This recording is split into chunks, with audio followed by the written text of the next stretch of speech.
নমস্কার, দেখুন আমার ছাদ বাগানে জামরুল গাছে অনেকগুলি জামরুল ধরেছিল, কিন্তু 2 দিন আমি বাড়িতে না থাকায় অনেকগুলি জামরুল ঝরে পড়ে গেছে। যে দেখুন, গোটা রয়ে গেছে।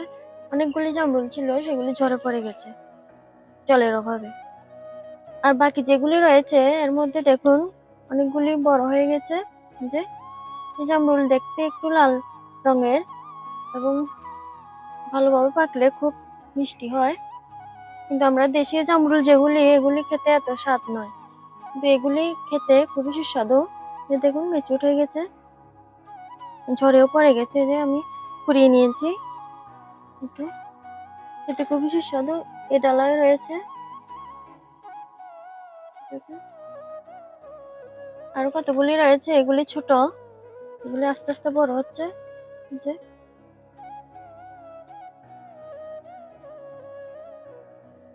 খুবই সুস্বাদু জামরুল গুলো, একটু লাল রঙের হয়। দেশি জামরুল গুলো কিন্তু লাল রঙের হয় না, একটু সাদা হয়ে থাকে।